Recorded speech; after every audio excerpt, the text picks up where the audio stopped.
For as long as people have called Prince Edward County home, the land has been both a challenge and a provider. The Loyalists may have settled here, but it was the farmers who shaped it, plowing through rock and soil to build a way of life that still exists today. Farming was never just a job in the county. It was a way of surviving, a way of growing, a way of passing something down to the next generation. In the beginning, farming was a battle against the land itself.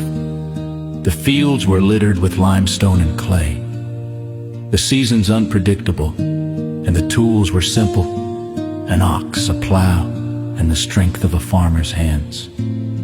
But the county's early settlers had no choice.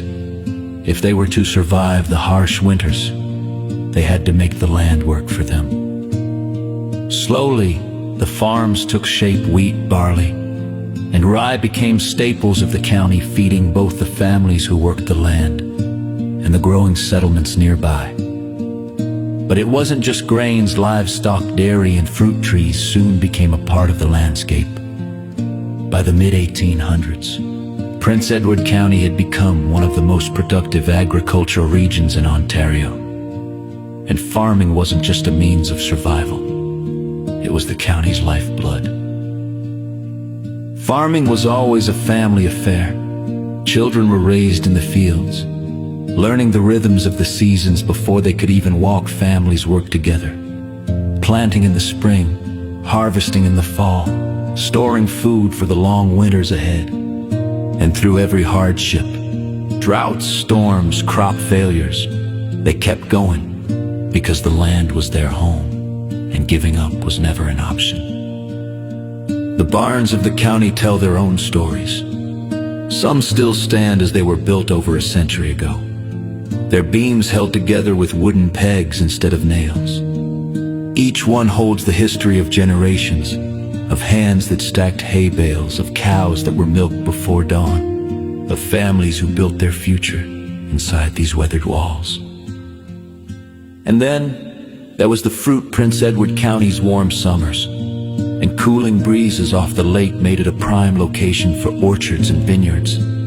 By the early 1900s, apples, cherries, peas, tomatoes, and pumpkin became a major part of the local economy, with families tending to the trees and vines that would bear fruit for decades.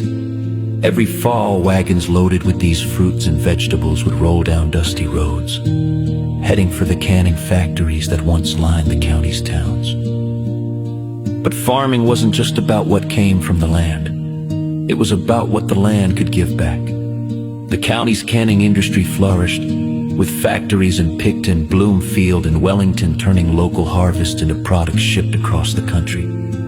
At its peak, the county had over 75 canning factories, employing hundreds of workers and cementing Prince Edward County's reputation as a farming powerhouse.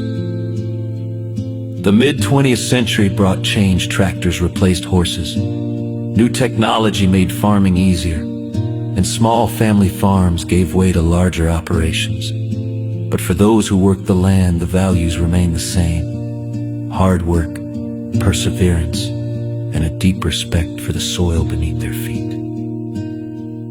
Today, farming in Prince Edward County is different than it was 100 years ago, but its heart remains the same.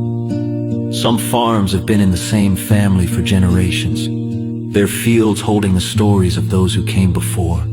Others have found new life, adapting to the changing world.